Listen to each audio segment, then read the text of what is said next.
Baik, terima kasih kami ucapkan kepada Saudara Muhammad Rifki. Selanjutnya, sebelum kita masuk ke acara inti, yaitu pemaparan materi oleh pemateri. Pemateri pertama oleh Bapak Adi Rahman MSOS. Sebelum itu, kami akan membacakan CV beliau terlebih dahulu.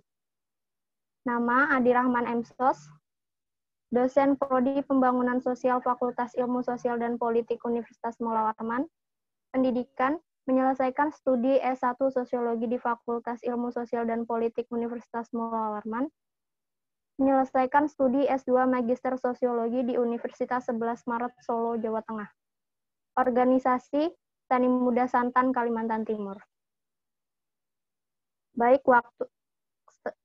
selanjutnya kepada Bapak Adi Rahman, waktu dan tempat kami persilahkan. Oke, terima kasih Riani. Assalamualaikum warahmatullahi wabarakatuh. Waalaikumsalam. Selamat pagi semua. Semoga kita semua dalam lindungan Allah Subhanahu wa Ta'ala. Hari ini kita masih bisa melaksanakan kegiatan webinar walaupun dalam kondisi dengan adanya wabah virus yang melanda negara kita maupun negara-negara yang lain. Oke, sebelum ini masuk ke materi, mungkin bisa ditampilkan slide-nya ya.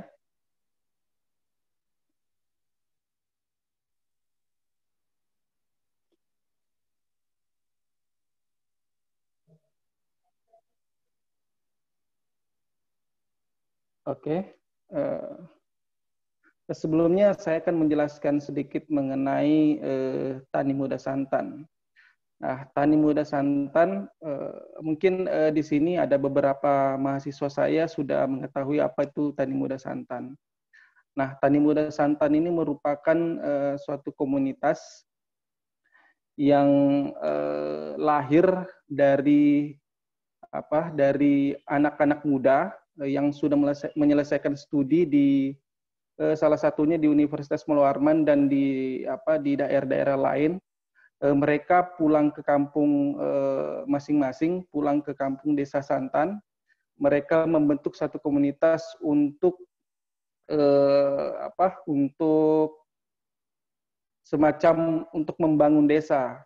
Bagaimana anak-anak muda yang sudah menyelesaikan studi tidak semerta-merta ketika sudah menyelesaikan studi dia maksudnya pindah ke kota untuk bekerja dan sebagainya. Tapi anak muda yang sudah selesai menyelesaikan studi ini, mereka kembali ke kampung untuk membangun kampungnya. Nah, ini yang menarik untuk kita bicarakan hari ini. Berkaitan dengan tema kita, anak muda membangun desa melalui wirausaha digital. Nah, di sini sudah saya jelaskan sedikit tadi mengenai Tani Muda Santan merupakan suatu komunitas ya, komunitas yang berada di 3 desa. Bisa lanjut di slide-nya?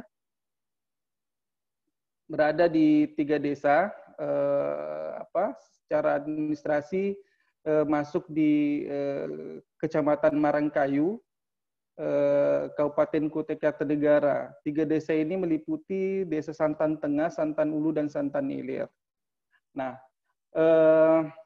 desa ini merupakan penghasil kelapa terbesar di Kalimantan Timur. Jadi desa ini menyuplai kelapa itu di Kota Bontang dan Samarinda, Sangatta.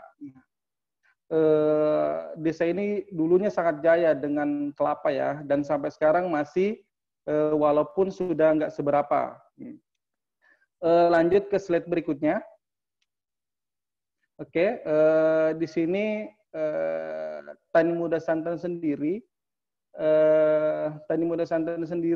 mereka juga ikut terlibat dalam proses membangun kampung dengan menjual produk-produk hasil pertanian yang ada di Santan. untuk membangun ekonomi masyarakat di sana. Lanjut ke slide berikutnya.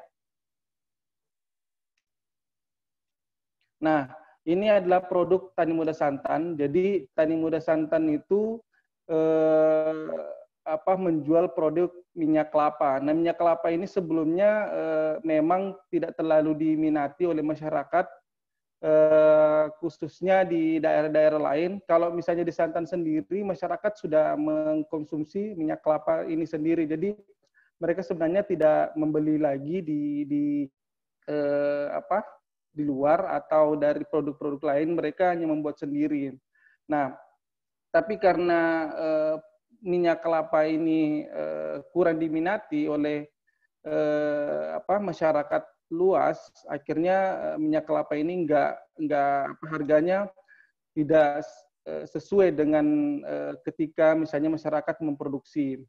Nah, hadirnya Tani Muda ini mencoba untuk bagaimana mengkampanyekan atau mensosialisasikan minyak kelapa ini sehat untuk tubuh. Jadi minyak kelapa produk Tani Santan ini sudah dipasarkan di beberapa daerah, termasuk di Jakarta, itu dipasarkan, dan di Samarinda kita suplai dosen-dosen yang ngajar di Umul, dan beberapa di universitas lain. Nah, itu sudah kita suplai untuk minyak kelapa ini. Nah,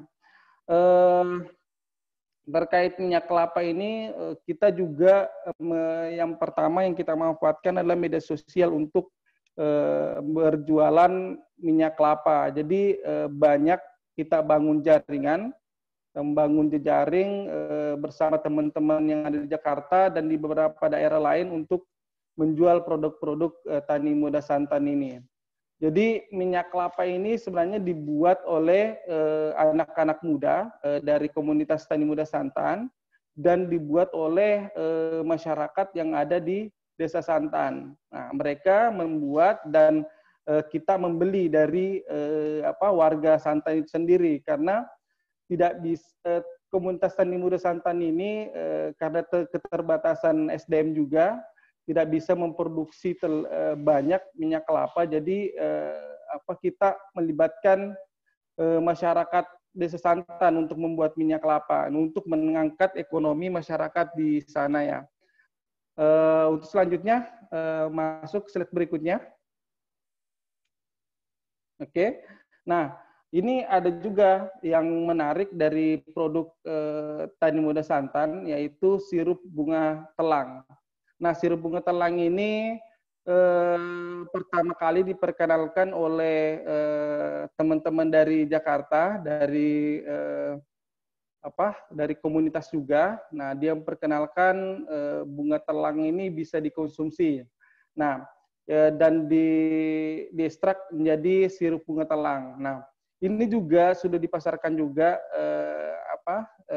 teman-teman Tani Muda Santan masih di ranah ini, masih di ranah desa. Jadi ini masih dijual di lingkungan desa. Nah, sejauh ini sudah beberapa juga kita kirim misalnya ngirim ke Bontang dan ke Samarinda. Jadi ini merupakan produk dari Tani Muda dan mereka menanam sendiri, dan hasilnya sebagian untuk membangun rumah belajar sebenarnya. Oke, selanjutnya. Nah, Tani Muda Santan ini juga bukan hanya memberdayakan dirinya sendiri, tapi juga memberdayakan masyarakat yang ada di Desa Santan tersebut. Contoh misalnya melaksanakan pelatihan membuat sabun mandi dari ini minyak kelapa. Jadi apa yang ada di Desa Santan itu yang coba kita kembangkan, termasuk menggunakan sabun mandi dari minyak kelapa. Nah, ini kenapa kita pusatkan ibu-ibunya untuk menjadi yang ikut pelatihan, karena kebutuhan ibu-ibu ini lebih banyak ya dibanding dengan laki-laki. Jadi karena kebutuhan ibu-ibu ini makin banyak, jadi kita usahakan ibu-ibu untuk terlibat di dalam pembuatan sabun. Dan hari ini mulai mereka produksi di setiap dusun. Nah, untuk sabun ini sendiri sejauh ini masih dikembangkan di desa, jadi belum dipasarkan secara luas di masyarakat ini. Jadi baru di lingkungan desa Santan itu sendiri. Oke, selanjutnya. Nah ini pelatihan membuat keripik. Nah ini juga dari keripik talas. Nah karena di Santan itu banyak semacam tanaman-tanaman. Nah termasuk talas ini. Nah itu kita manfaatkan. Kita berikan ruang untuk masyarakat untuk untuk mengembangkan usahanya dengan membuat keripik talas. Jadi hari ini juga masyarakat di Santan juga mulai memproduksi juga. Mengirim ke beberapa ke Jakarta waktu itu untuk dicek, dan alhamdulillah hasilnya bagus untuk talas ini. Jadi rencananya akan diproduksi secara luas nanti ke depannya. Tapi ini masih ada kendala di proses penanaman dan sebagainya. Nah, selanjutnya ada pelatihan membuat sirup dari buah nipa. Jadi di Desa Santan ini kan merupakan daerah pesisir ya. Jadi banyak ditemukan buah nipa di Sungai Santan khususnya. Jadi untuk memanfaatkan apa yang ada di kekayaan alam yang ada di Desa Santan itu kita coba mengajak masyarakat untuk membuat sirup dari buah nipa. Dan ini kita lakukan waktu di sebelum bulan puasa kemarin. Jadi saat ini banyak ibu-ibu sudah membuat sirup dari buah nipa ini. Untuk sejauh ini masih dikonsumsi pribadi oleh masyarakat di Desa Santan. Jadi belum kita tekuni untuk penjualannya. Jadi yang baru hari ini kita tekuni itu ya adalah minyak ya. Oke, lanjut. Mobil kurang lagi satu. Nah, ini baru-baru ini teman-teman komunitas Tani Muda Santan kampus. Jadi untuk belajar PCO. Jadi karena di kala pandemi lagi rame-ramenya ini PCO bisa menangkal virus COVID-19. Jadi teman-teman Tani Muda memanfaatkan ini dengan belajar di kampus Politeknik Pertanian Negeri Samarinda. Jadi mereka belajar ke sana dan untuk rencana minggu ini hari Sabtu besok mereka akan mengadakan pelatihan membuat PCO di Desa Santan. Nah itu kita melibatkan lagi ibu-ibu karena yang biasanya tekun untuk mengolah hal-hal seperti ini biasanya ibu-ibu. Nah untuk selanjutnya. Nah, di tengah pandemi bukan cuma Tani Muda memikirkan keuntungannya untuk menjual beberapa produknya, tapi juga melakukan gerakan-gerakan sosial dengan menyumbangkan masker sebanyak 300 untuk 3 desa. Jadi sebenarnya dari masker ini kita membuka sumbangan. Jadi waktu itu teman-teman Tani Muda membuka semacam sumbangan siapa yang menyumbang untuk membeli masker. Nah itu sangat antusias warga Santan menyumbang dan hasilnya kita belikan masker. Nah itu beberapa kegiatannya di awal-awal pandemi, kalau nggak salah di sekitar bulan 4 April ya. Nah, terus lanjut ke slide berikutnya. Nah, jadi di waktu mewabahnya virus ini, masyarakat diminta berdiam di rumah dan beraktivitas di rumah. dan banyak masyarakat juga beraktivitas di kebunnya masing-masing. Jadi mereka nggak keluar kota dan sebagainya. Nah, semenjak wabah itu makin meluas dan sulitnya mendapatkan hand sanitizer, anak-anak komunitas Tani Muda Santan ini membuat hand sanitizer herbal yang terbuat dari daun jambu dan daun sirih.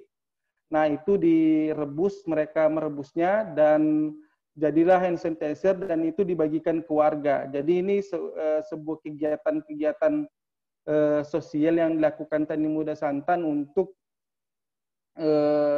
sebenarnya untuk memberikan hand sanitizer ini ke warga-warga yang hari ini karena ekonominya terbatas tidak bisa keluar dan nah inilah yang bisa dimanfaatkan yang ada di Desa Santan. Nah itu yang dibagi-bagikan ke warga untuk digunakan untuk mencegah virus COVID-19 itu masuk.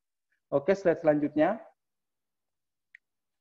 Nah, ini kembali lagi karena masa pandemi,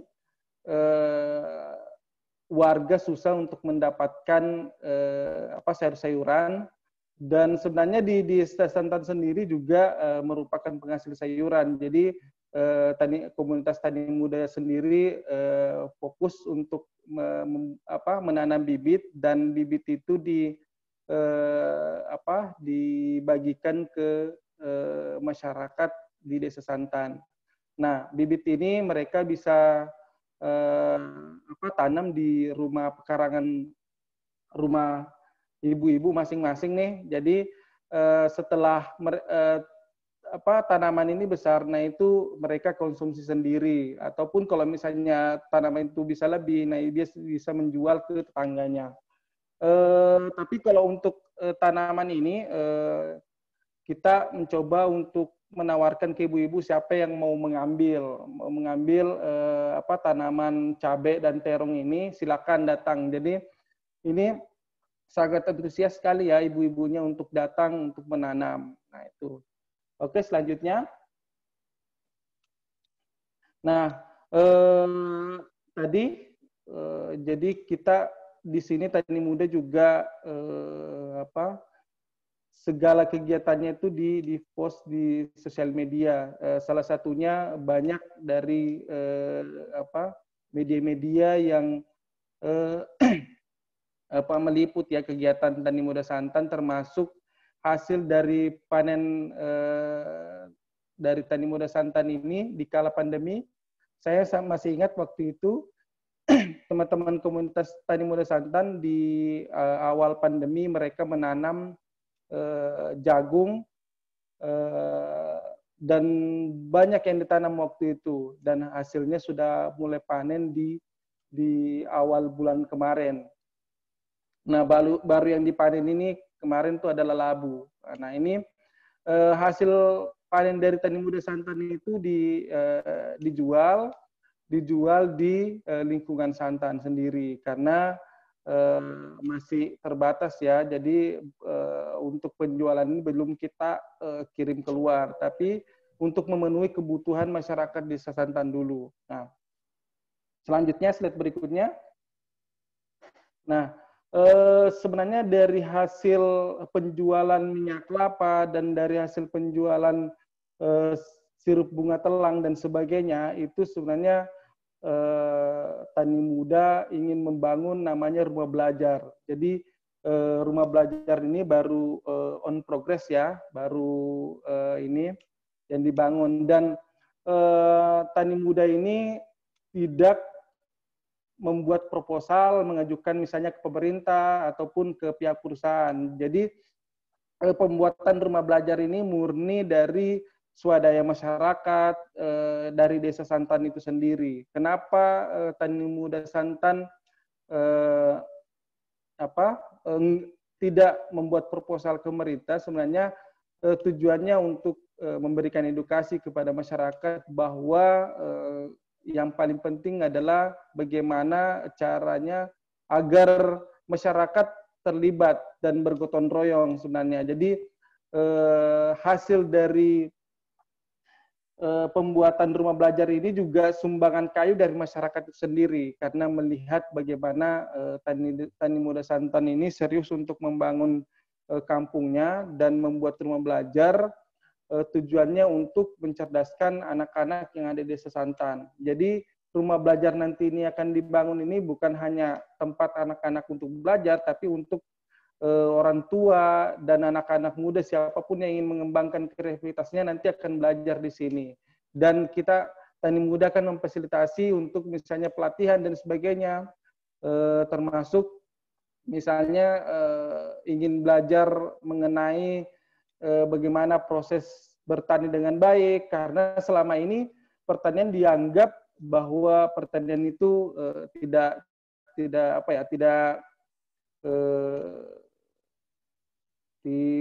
ini ya, maksudnya tidak terlalu diminati oleh anak-anak muda karena dianggapnya bertani ini jorok dan sebagainya. Tapi Tani Muda mencoba untuk membangun mindset ke anak-anak muda yang berada di Desa Santan bahwa bertani itu adalah keren. Contoh misalnya hari ini teman-teman Tani Muda bisa survive dari mereka menanam dan mereka berjual hasil produk-produk yang ada di Santan. Jadi nggak perlu misalnya kerja di perusahaan, Tani Muda bisa survive kayak gitu. Jadi ini merupakan edukasi yang diberikan oleh Tani Muda kepada masyarakat di Santan bahwa pertanian itu penting karena pertanian itu pekerjaan yang sangat mulia sebenarnya. Nah, ini yang coba dibangun oleh Tani Muda Santan dengan membuat rumah belajar. Nah, di rumah belajar nanti ini ke depannya akan segala bentuk kegiatan Tani Muda akan dilaksanakan di sini. Dan ini dilakukan secara gotong royong. Jadi masyarakat sukarela membantu anak-anak muda dari Santan ini untuk membuat rumah belajar. Oke, slide selanjutnya. Nah, di sini dari segala kegiatan Tani Muda, mulai pelatihan dan sebagainya itu bermuara pada puncaknya, yaitu mereka mengadakan Festival Sungai Santan. Jadi Festival Sungai Santan itu sudah 2 kali diadakan. Nah, untuk tahun ini rencananya akan diadakan, tapi kalau misalnya melihat dari kondisi pandemi, mungkin bisa akan kita tunda untuk ke tahun berikutnya.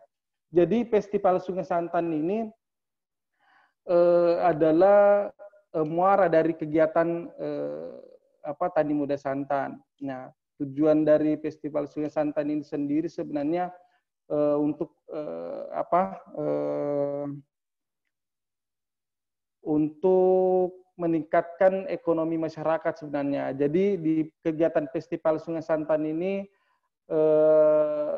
masyarakat bisa menjual hasil-hasil produknya. Jadi Festival Sungai Santan ini sebenarnya untuk menyatukan 3 desa ini. Nah, karena 3 desa ini yang menyatukan mereka adalah sungai, jadi mereka kita satukan dalam satu panggung namanya Festival Sungai Santan. Jadi 3 desa ini bersatu dalam satu panggung untuk mengadakan Festival Sungai Santan. Nah, Festival Sungai Santan di sini juga dari kita mengangkat tema tentang kebudayaannya. Jadi kegiatan-kegiatan yang sebelumnya dilupakan oleh masyarakat kita coba bangun lagi, kita coba mengingatkan mereka bahwa kebudayaan-kebudayaan sebelumnya yang pernah ada di Desa Santan, kita coba untuk mengingatkan mereka lagi. Jadi masyarakat sangat antusias akan adanya Festival Sungai Santan ini. Jadi Festival Sungai Santan itu ada beberapa rangkaian. Di situ ada susur sungai, terus ada misalnya kalau untuk anak-anak permainan tradisional. Jadi selama ini kan anak-anak ini hanya sibuk dengan gadget tanpa tahu bahwa ada permainan tradisional yang tidak diperkenalkan oleh di sekolah ataupun di lingkungan masyarakat. Nah, hari ini kita coba memberikan pengetahuan bahwa ada permainan-permainan tradisional yang ada di Desa Santan sebelumnya pernah jaya gitu. Terus ada juga pameran kuliner. Nah, pameran kuliner ini kuliner yang sebelumnya hilang, jadi kita munculkan lagi di Festival Sungai Santan. Nah, di sini sudah perputaran ekonomi masyarakat Santan naik. Jadi masyarakat berbondong-bondong untuk berjualan. Bukan cuma berjualan kue, tapi banyak juga yang berjualan misalnya aksesoris, terus tadi minyak kelapa dan sebagainya itu dijual di Festival Sungai Santan. Jadi Festival Sungai Santan ini juga sudah dihadiri oleh beberapa daerah, contoh misalnya dari Jakarta, teman-teman Jakarta, terus ada di misalnya dari beberapa daerah, misalnya dari Jogja dan sebagainya.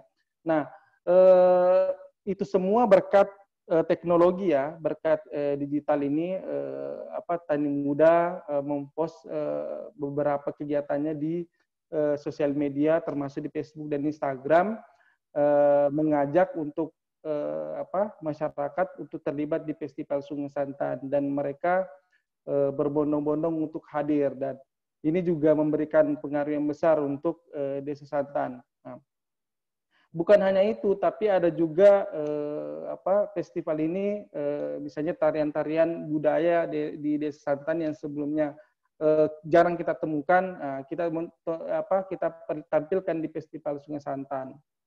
Dan semua dari kegiatan Festival Sungai Santan ini murni dari sumbangan dari masyarakat Desa Santan sendiri. Jadi sekali lagi, Festival Sungai Santan ini tidak dibiayai oleh pemerintah ataupun dari pihak perusahaan. Tani Muda Santan tidak membuat proposal ya. Jadi sebenarnya itu untuk edukasi ke masyarakat bahwa masyarakat bisa membuat kegiatan tanpa misalnya melibatkan perusahaan. Jadi masyarakat diedukasi untuk mandiri gitu. Nah, di sini kenapa misalnya Tani Muda Santan, Festival Sungai Santan ini masyarakatnya sangat antusias, karena masyarakat menyumbangkan hasil dari jerih payahnya untuk melakukan kegiatan Festival Sungai Santan. Jadi mereka merasa memiliki semua, masyarakat di 3 desa ini merasa memiliki akan Festival Sungai Santan ini. Jadi karena mereka menyumbang dan mereka semua terlibat di dalamnya, mereka merasa memiliki itu. Nah, terus bukan cuma itu, tapi ada juga ziarah makam ke pendiri kampung. Nah, ini paling penting dari kegiatan rangkaian Festival Sungai Santan. Komunitas Tani Muda Santan ini juga berziarah ke makam pendiri kampung, karena tidak bisa anak-anak muda ini tidak bisa berdiri sampai saat ini kalau misalnya tidak ada pendiri kampung itu. Jadi anak-anak muda ini kembali ke mengunjungi makam-makam pendiri kampung. Jadi kembali lagi bahwa kegiatan dari Festival Sungai Santan ini semuanya adalah untuk membangun Desa Santan itu sendiri. Jadi untuk memberikan edukasi kepada masyarakat Desa Santan bahwa kita harus mandiri sebenarnya secara karena di Desa Santan ini semuanya sebenarnya ada yang bisa dikembangkan. Tinggal bagaimana masyarakat Santan itu bisa memberdayakan dirinya sendiri dengan melalui edukasi-edukasi yang dilakukan oleh Tani Muda Santan. Contoh misalnya banyak ibu-ibu yang menggunakan Facebook, tapi itu tidak dimanfaatkan untuk berjualan. Hari ini kita memberikan edukasi bahwa sosial media itu ada untuk dipergunakan atau sebaik mungkin, misalnya dengan berjualan. Nah, hari ini ibu-ibu ketika misalnya panen jagung ataupun panen sayur-sayuran, mereka langsung mempost di sosial media. Nah, ini dimanfaatkan untuk masyarakat itu cepat perputarannya, untuk misalnya dia membeli, misalnya ada nelayan misalnya dia mempost hasil tangkapannya misalnya hari ini, nah itu dijual. Nah, di Tani Muda Santan sendiri juga membuat namanya lapak desa. Nah, lapak desa ini tujuannya untuk untuk mengembangkan pembangunan yang ada di desa, misalnya dengan mengakomodir masyarakat yang ingin berjualan. Jadi tani muda juga mengajak warga desa Santan untuk misalnya berjualan ketika misalnya di kala pandemi warga tidak bisa keluar. Nah, ini bisa digunakan untuk media untuk berjualan. Nah, kembali lagi bahwa anak-anak muda ini harus kreatif untuk mengembangkan sosial media menjadi sebagai media yang produktif untuk dikembangkan beberapa usaha. Nah, sebenarnya saya sebelumnya pernah mengajar kalau nggak salah kewirausahaan sosial. Nah, ini di sini saya tidak akan membahas teori, tapi karena saya tentu meyakini bahwa teman-teman mahasiswa hari ini sudah memahami itu dan sudah belajar jauh-jauh hari, dan hari ini tinggal mempraktikkan nanti hasilnya misalnya di KKN. Apa yang bisa dia dapatkan di bangku kuliah itu bisa dikembangkan nanti di masyarakat, khususnya Riani yang KKN di Balikpapan. Nah, Oke, Riani, saya masih punya waktu berapa menit nih? Waktunya tinggal 5 menit lagi ya, Pak. Oke. Untuk selanjutnya bisa diputar ini kah? Slide video kah?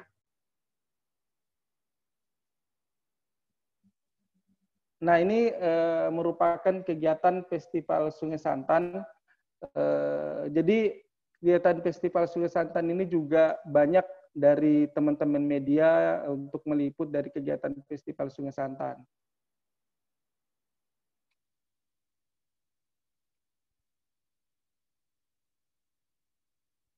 Tidak bisa, lambat ya?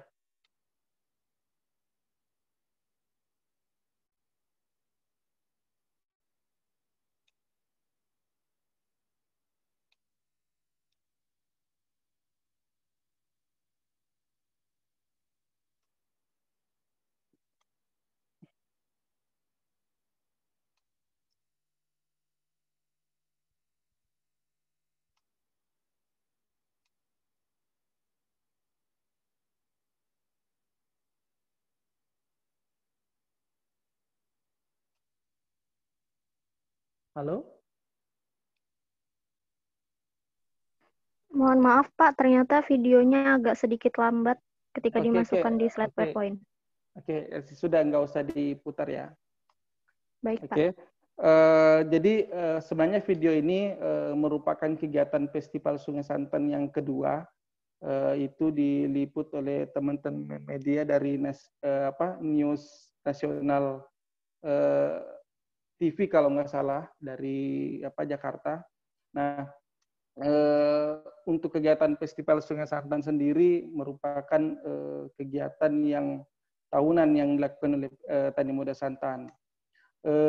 Jadi untuk hari ini yang kita bahas mengenai anak muda membangun desa, sebenarnya kembali lagi ke anak-anak muda itu sendiri. Bagaimana misalnya dia ingin mengembangkan kampungnya, yang perlu dilakukan bukan hanya pendidikan yang tinggi, tapi kembali lagi bahwa minat dari anak muda itu sendiri.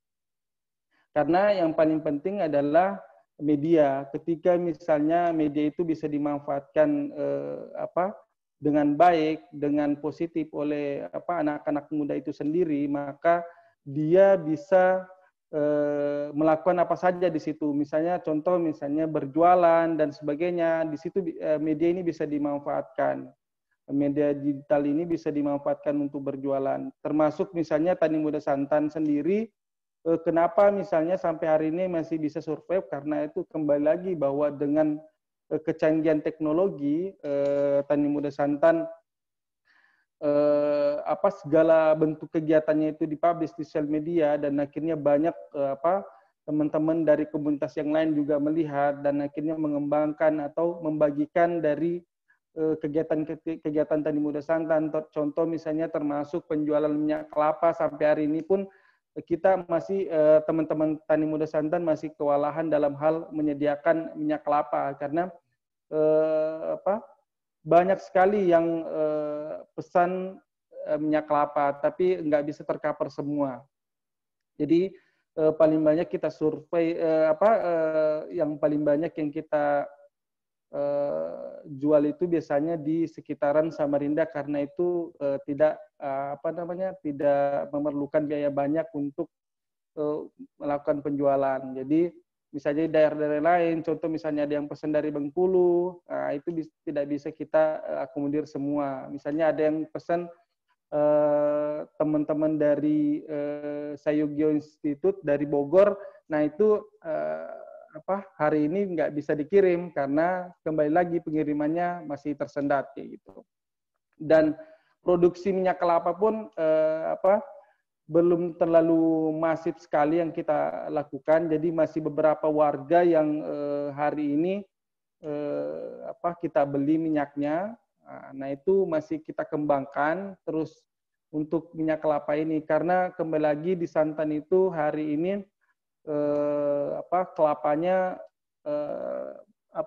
tergerus dengan kelapa sawit. Jadi kembali lagi anak-anak muda tani muda santan ini mengedukasi ke masyarakat bahwa kelapa ini sangat dibutuhkan sebenarnya untuk kehidupan masyarakat desa santan kayak gitu. Jadi kembali lagi kita mengedukasi masyarakat untuk benar-benar memanfaatkan kelapa ini sebagai penghasilan ekonomi untuk masyarakat santan. Contoh misalnya saya sendiri bisa melanjutkan pendidikan itu dari kelapa yang ada di kampung saya di Desa Santan.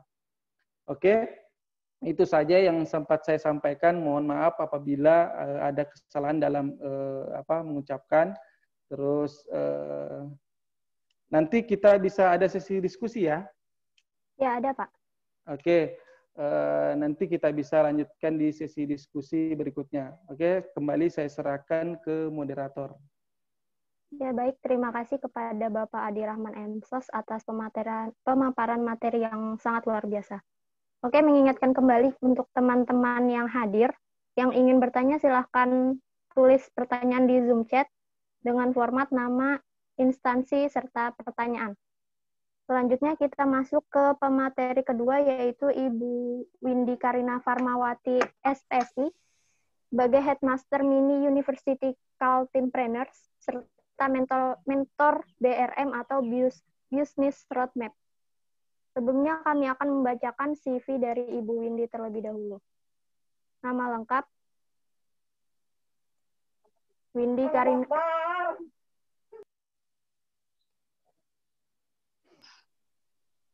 Karina Farmawati SPSI, tempat tanggal lahir Samarinda 7 Oktober 1978, alamat Jalan AM Sangaji Samarinda, jenis kelamin perempuan, status perkawinan menikah, agama Islam, nomor telepon 0877 1670 3105, email windykarina@gmail.com.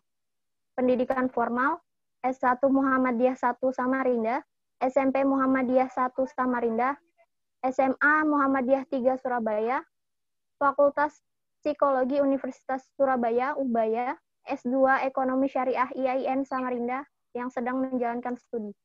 Untuk kegiatan, Ibu Windy aktif mulai tahun 2003 sampai 2020. Skill yang dimiliki, pertama mentoring dan monitoring bisnis, public speaking, business plan, BMC dan business roadmap, leadership, manajemen operasional bisnis, serta konsultasi bisnis.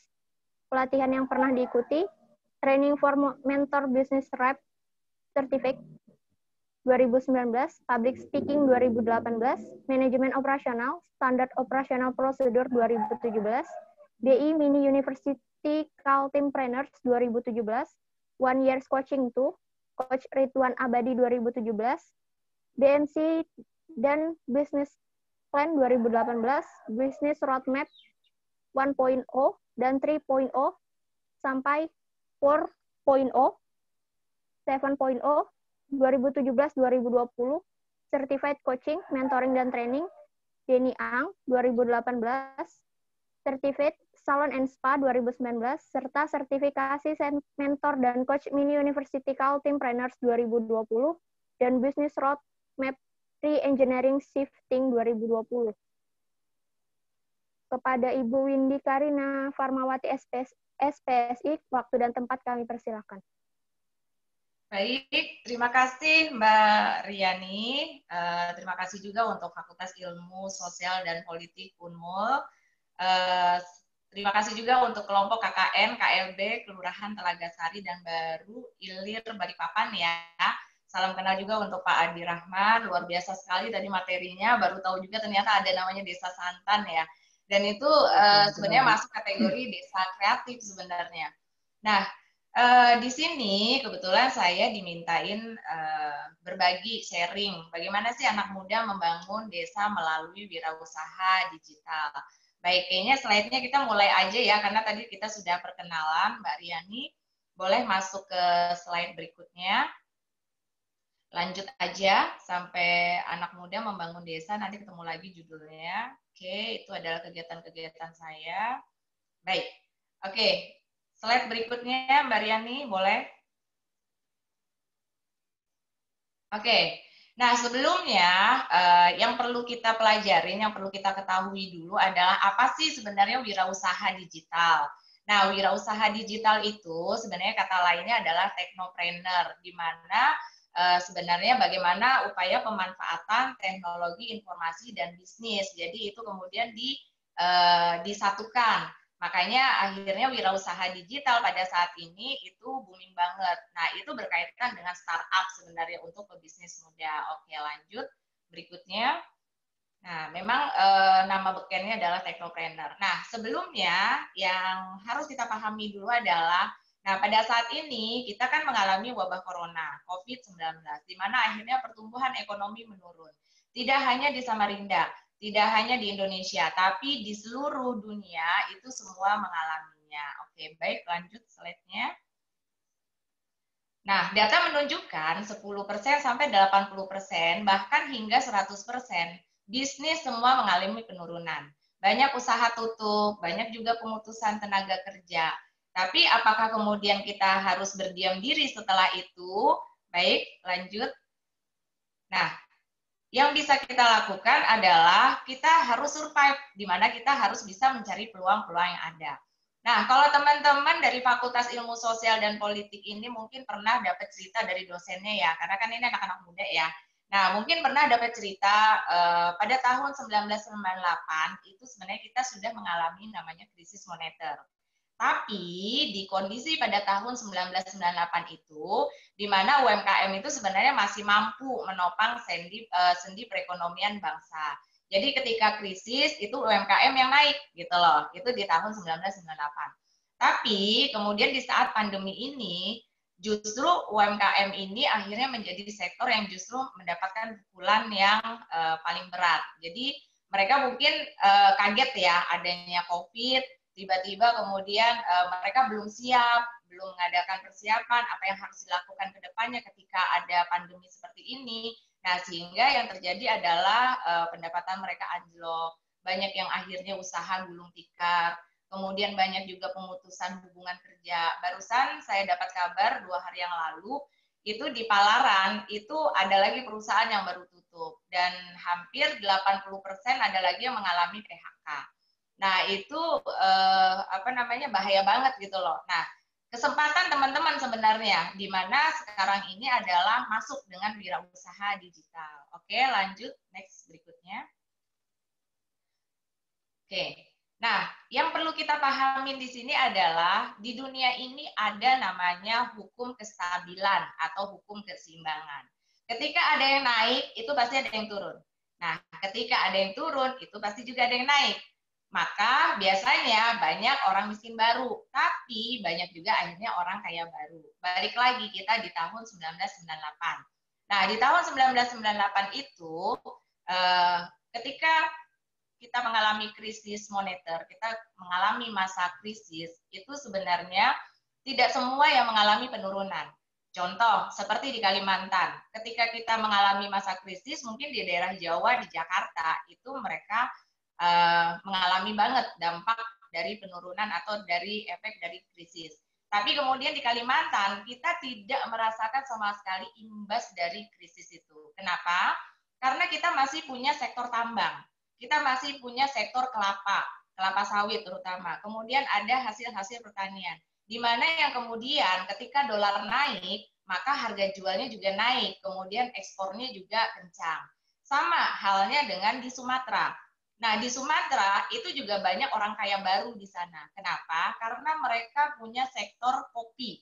Jadi mereka punya perkebunan kopi yang tadinya dijual harga normal, kemudian krisis, dolar naik, justru akhirnya penjualan mereka menjadi luar biasa sekali.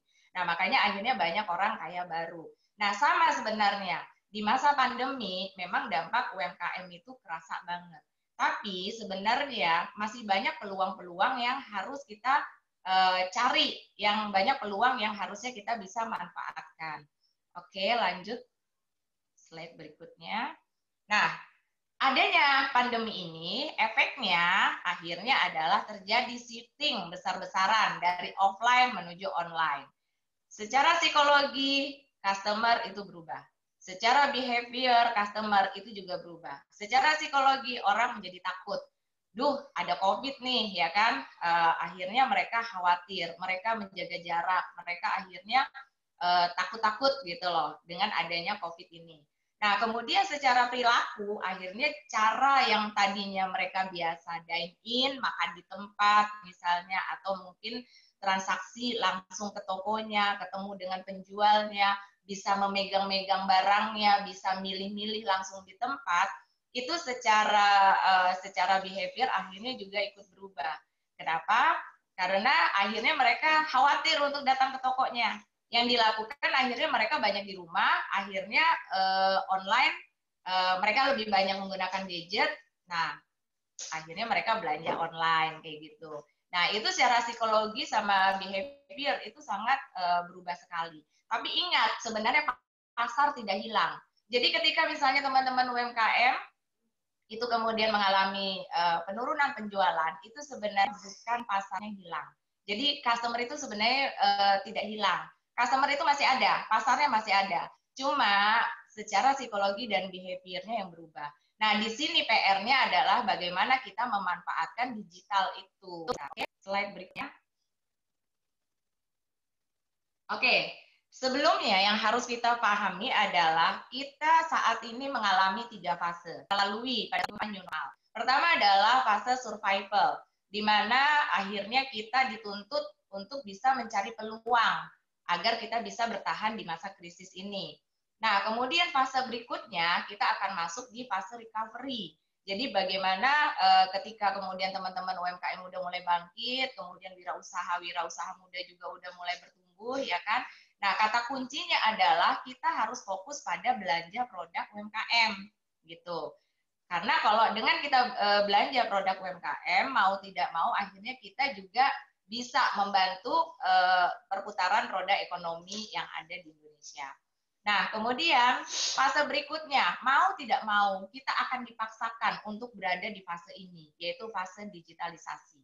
Di mana kemudian kita harus bisa berinovasi, kita harus bisa beradaptasi dengan pasar yang baru, dengan kondisi new normal. Nah, itu mau tidak mau akhirnya adanya kenaikan belanja online. Nah, di mana teman-teman di sini yang tadinya mungkin gaptek, yang tadinya para UMKM juga mungkin secara offline ya kan jualannya, mereka memang harus dipaksakan, harus paham bagaimana berjualan secara digital atau secara online.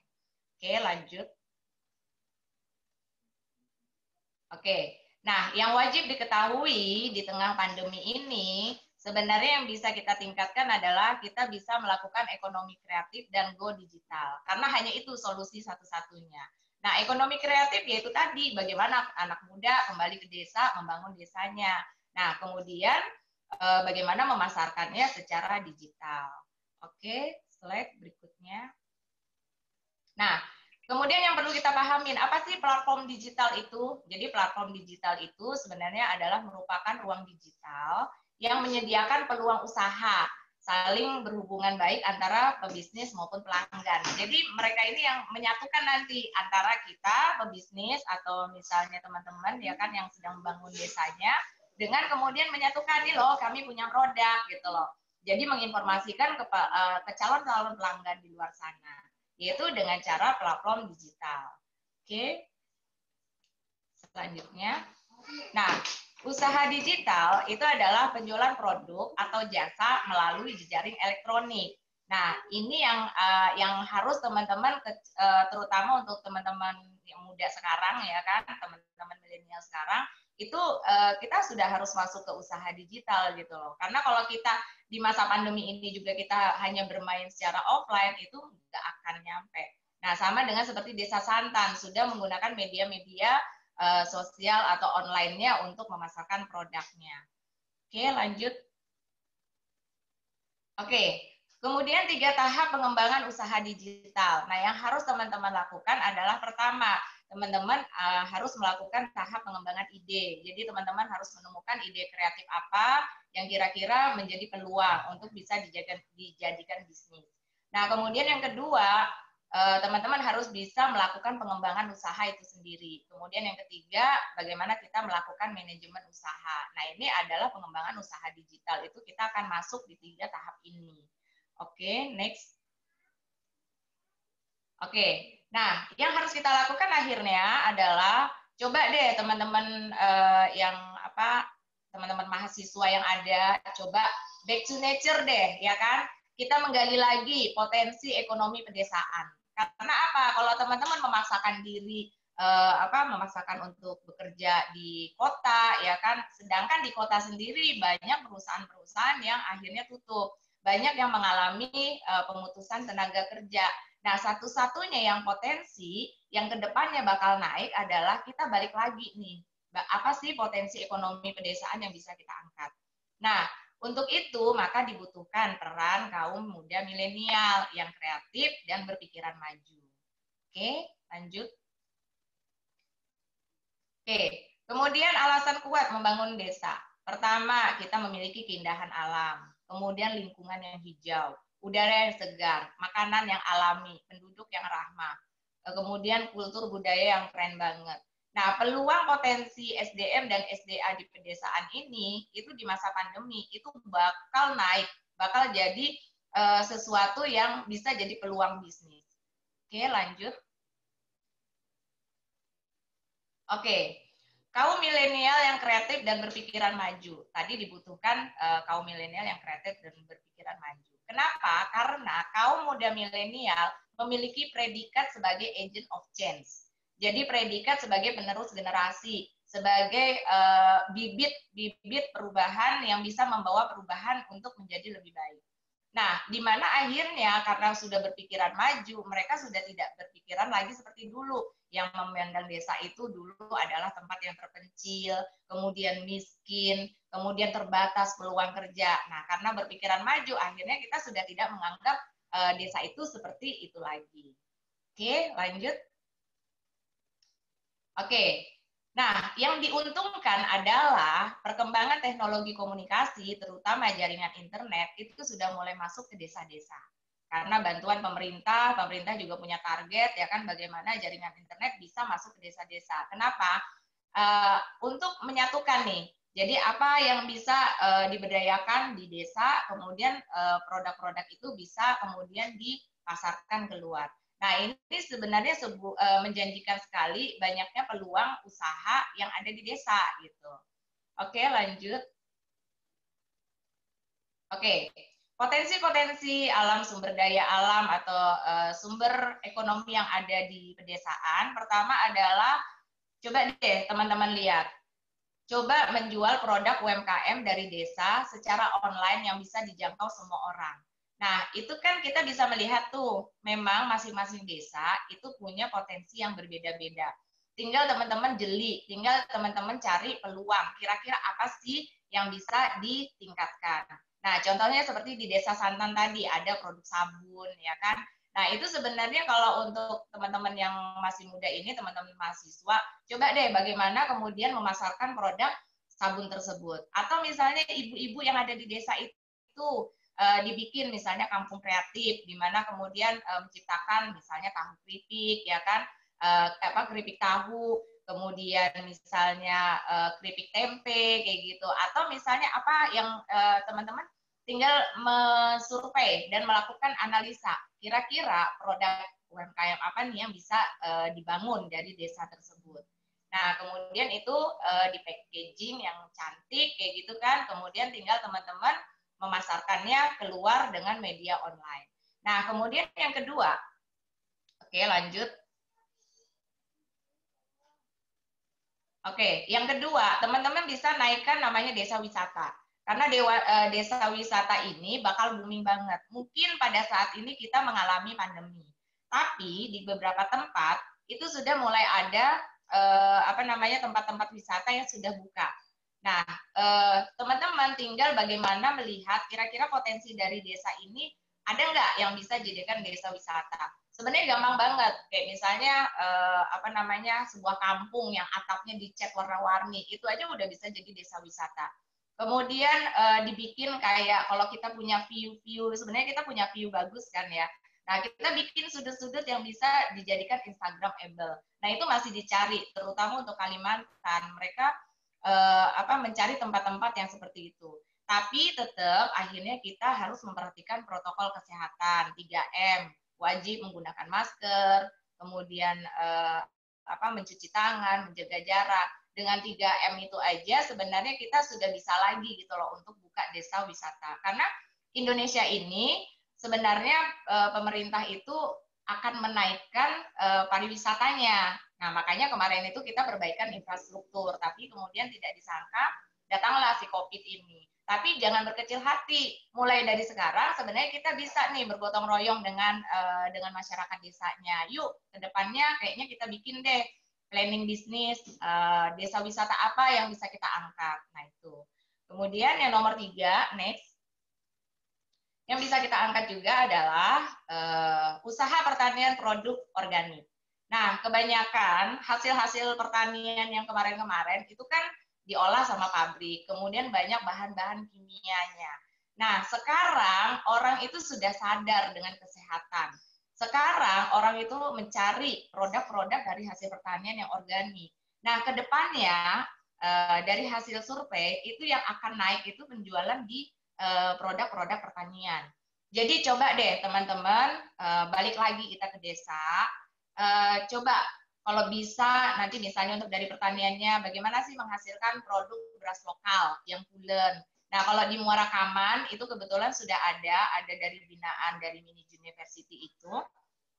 Jadi Mbak Afifah itu dia mengeluarkan produk namanya beras etam. Nah, dia memanfaatkan dari petani-petani yang ada. Jadi dia tuh udah mengalami uji coba, dapat bibit, kemudian dia coba tanam, kira-kira enak nggak ini? Nah, kemudian ketika dapat bibit lagi, dia coba lagi tanam, kemudian dari hasil dia menanam itu, kemudian dia akhirnya mendapatkan satu bibit yang akhirnya udah paten dia pakai gitu loh, karena hasilnya itu pulen, kemudian tidak makan air. Nah, saat ini permintaan dari beras organik, beras lokal itu cukup tinggi sekali. Sampai akhirnya petani di sana sendiri yang tidak bisa memenuhi kapasitas permintaan dari pelanggan. Nah, itu coba deh teman-teman masuk lagi di usaha pertanian karena itu sangat menjanjikan. Oke, lanjut. Yang keempat adalah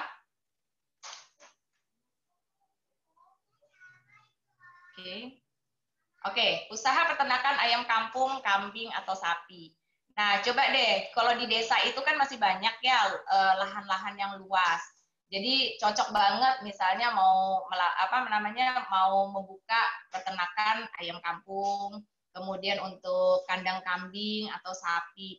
Dan juga rumput-rumput di sana juga masih sehat gitu loh, masih seger ya kan. Jadi hasilnya tuh juga mereka pasti menghasilkan hewan-hewan yang luar biasa juga. Nah, kalau di BI Miniu ini, di Bank Indonesia maksudnya, itu ada juga binaan untuk klaster sapi. Dan itu benar-benar yang dimana si para peternak ini, mereka dikasih ilmu bagaimana merawat si sapi ini dan kambing ini dengan yang merawat dengan cara yang sehat, bagaimana untuk menghasilkan hewan-hewan yang juga sehat dan berkualitas. Dan di tahun ini kemarin dapat info bahwa mereka sudah terjual 300-an ekor sapi. Nah, itu sebenarnya usaha atau sebuah bisnis yang menjanjikan sekali. Coba deh. Terus apalagi sekarang ada tuh namanya telur organik, ya kan? Padahal telur organik yang dihasilkan ini hanya memanfaatkan ayam-ayam yang dijaga cara makan dan minumnya, hanya dikasih probiotik.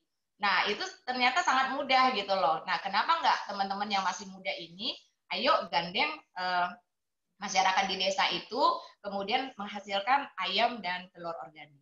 Oke, lanjut. Oke. Kemudian yang kelima itu usaha di perikanan. Ya, memaksimalkan usaha perikanan yang ada. Nah, karena kan lahan-lahan di sana masih banyak tuh. Bagaimana teman-teman bisa akhirnya memaksimalkan lahan-lahan yang ada untuk usaha perikanan.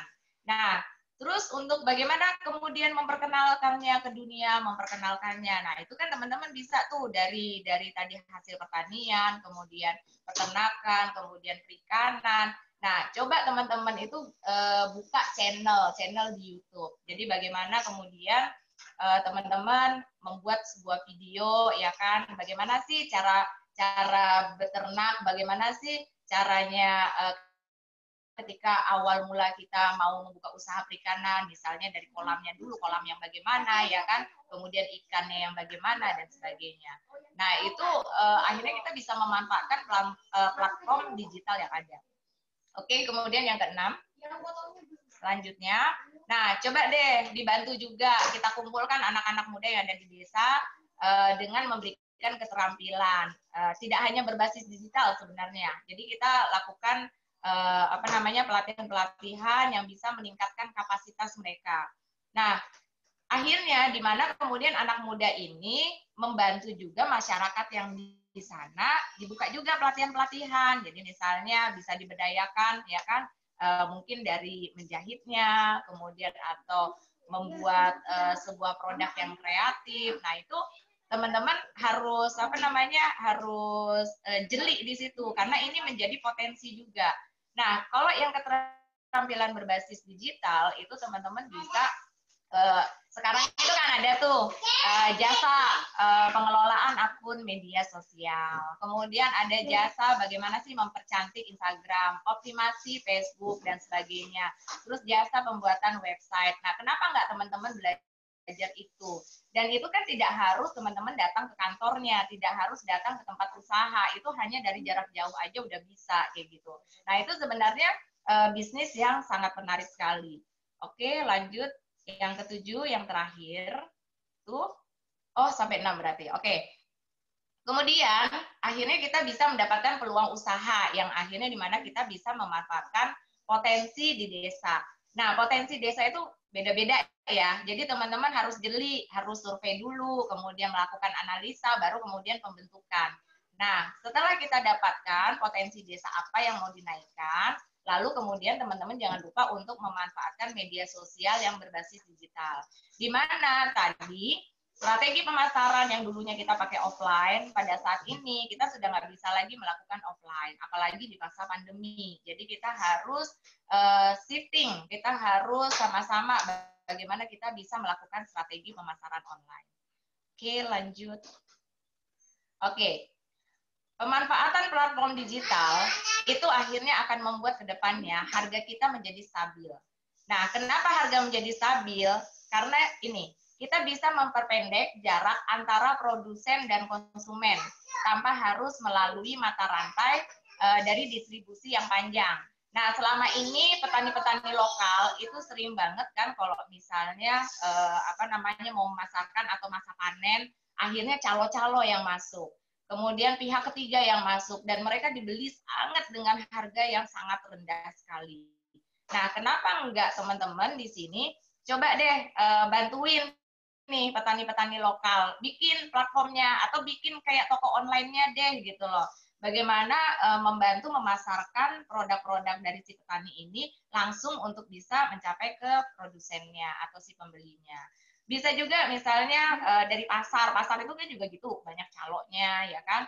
banyak rentenirnya juga gitulah. Cobalah kita bantu mereka, para penjual ini ya kan, kemudian kita bikinkan toko online-nya, misalnya toko pasar online atau gimana, yang kemudian akhirnya kita memperkenalkan produk-produknya mereka langsung supaya bisa dibeli sama konsumennya. Nah, itu sebenarnya peluang yang sangat bagus sekali, dan akhirnya anak muda sendiri sebagai agent of change bisa akhirnya membantu meningkatkan kesejahteraan masyarakat juga. Oke, lanjut.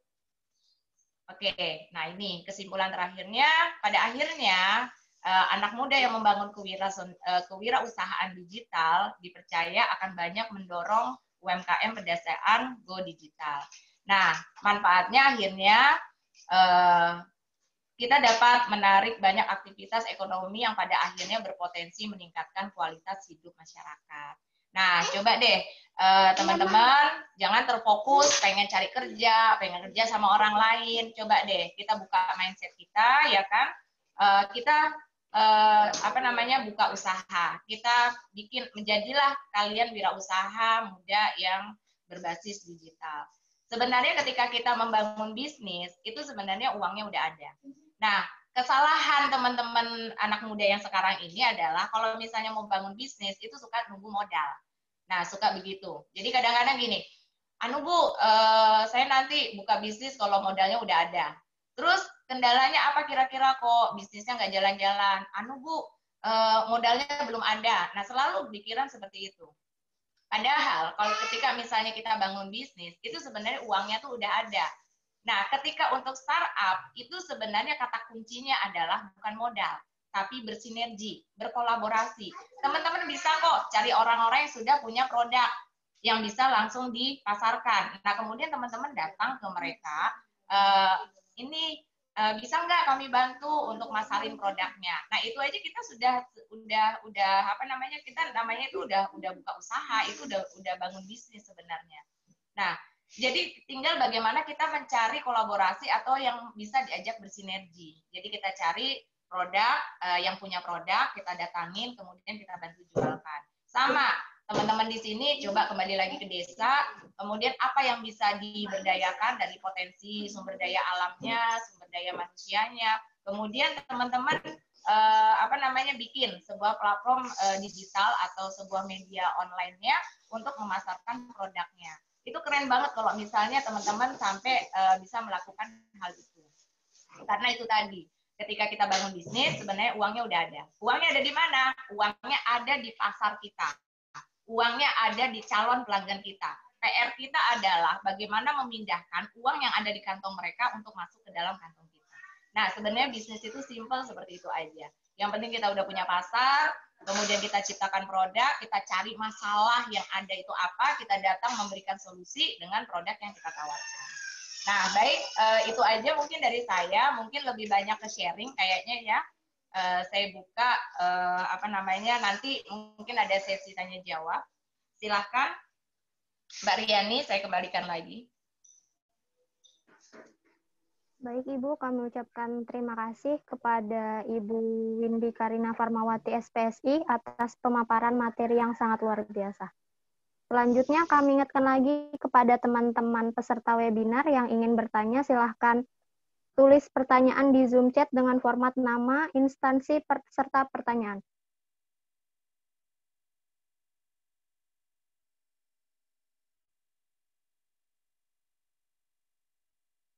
Ya, buat teman-teman ada yang ingin bertanya, silahkan.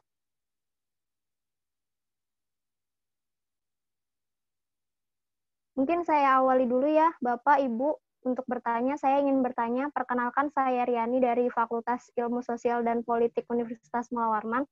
Saya ingin bertanya kepada kedua narasumber, bagaimana sih membangun mindset anak-anak muda untuk kembali ke desanya atau ke kampungnya untuk membangun desanya, karena beberapa di antaranya itu justru sudah nyaman tinggal di kota karena beberapa fasilitas di kota itu sudah serba mudah, berbeda jauh dengan fasilitas di desa mereka. Mungkin itu saja, terima kasih. Silahkan kepada para narasumber, siapa yang ingin terlebih dahulu ingin menjawab. Kami persilahkan waktu dan tempatnya.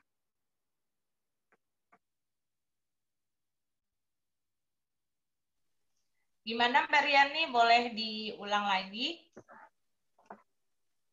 Bagaimana membangun mindset anak-anak muda untuk kembali ke kampungnya, membangun desa mereka, karena beberapa di antaranya itu justru sudah nyaman, Bu, tinggal di kota, karena di kota itu ya sudah serba mudah, berbeda dengan kondisi di kampungnya, sinyal saja di desanya sangat susah, begitu, Bu. Oke, baik. Itu kembali lagi, tinggal kita ajak. Teman-teman, siapa nih yang mau punya banyak duit? Itu aja. Jadi kemudian, karena gini, masa pandemi sekarang, pertama, di kota, mereka sudah sangat susah untuk mencari pekerjaan.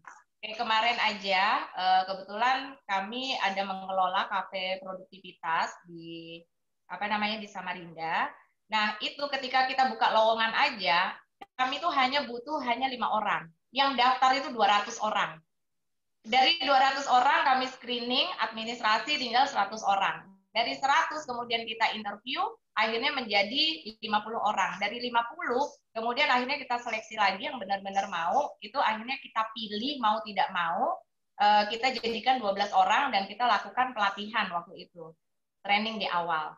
Nah, dengan begitu itu sebenarnya udah menunjukkan data yang nyata gitu loh, bahwa memang pada saat ini mereka kalau mau bertahan di kota itu mereka akan susah sekali gitu loh. Mereka akan cari duitnya itu agak jadi susah gitu loh. Nah, yang harus dilakukan adalah, yuk siapa nih dari teman-teman yang mau punya yang pengen punya duit banyak, itu aja. Karena masa pandemi itu potensi desa yang akan naik untuk kedepannya, bakal naik daun itu. Jadi tawarin teman-teman yang mau duit, ya kan, kemudian ajak mereka balik lagi ke desanya, tinggal di desa itu jalan-jalan, sekalian traveling, kemudian cari kira-kira potensi apa yang kedepannya itu bisa kita angkat gitu. Nah, tidak perlu teman-teman sebenarnya yang berproduksi. Tidak perlu teman-teman, saya nggak bisa bikin bikin sebuah produk, saya nggak bisa bikin sesuatu, ya kan. Nah, ya udah, berarti manfaatkan ilmunya teman-teman ketika kemarin belajar, ya kan, apa yang udah didapat. Nah, biasanya anak muda itu lebih mudah menyerapnya. Nah, lebih melek juga online-nya, ya kan, digitalnya itu lebih cepet gitu loh daripada orang-orang yang tua. Nah, kemudian oh ternyata ada produk yang bagus nih dari desa, ya kan. Nah, biarkan ibu-ibunya nih yang bikin. Nah, kemudian teman-teman tinggal cari gimana caranya bikin packaging yang cantik, terus bikin kira-kira apa nilai tambahnya supaya produk ini bisa dijual. Nah, di situ sebenarnya duitnya. Sebenarnya mudah kok, tinggal bagaimana kita mau aja kembali apa kira-kira potensi di desa yang bisa kita angkat. Itu aja Mbak Riani. Mungkin dari Pak Adi ada tambahan? Kami persilahkan waktu dan tempatnya. Oke, terima kasih Riani. Sangat luar biasa sekali ya dari jawabannya Ibu Indi. Sangat menarik sebenarnya untuk anak-anak muda kembali ke desa gitu, membangun desa, membangun kampung mereka. Nah, dari perspektif saya, sebenarnya yang paling penting adalah bagaimana kita mengajak atau membangun mindset dari teman-teman kita itu yang masih tinggal di kota, yang hari ini belum menjamin hidup mereka gitu, untuk memberikan penjelasan ke mereka bagaimana kita kembali ke kampung untuk membangun kampung kita sendiri. Karena kembali lagi ketika misalnya anak muda kita sentuh, misalnya siapa lagi misalnya yang bisa membangun kampung kita kalau misalnya bukan anak muda itu sendiri.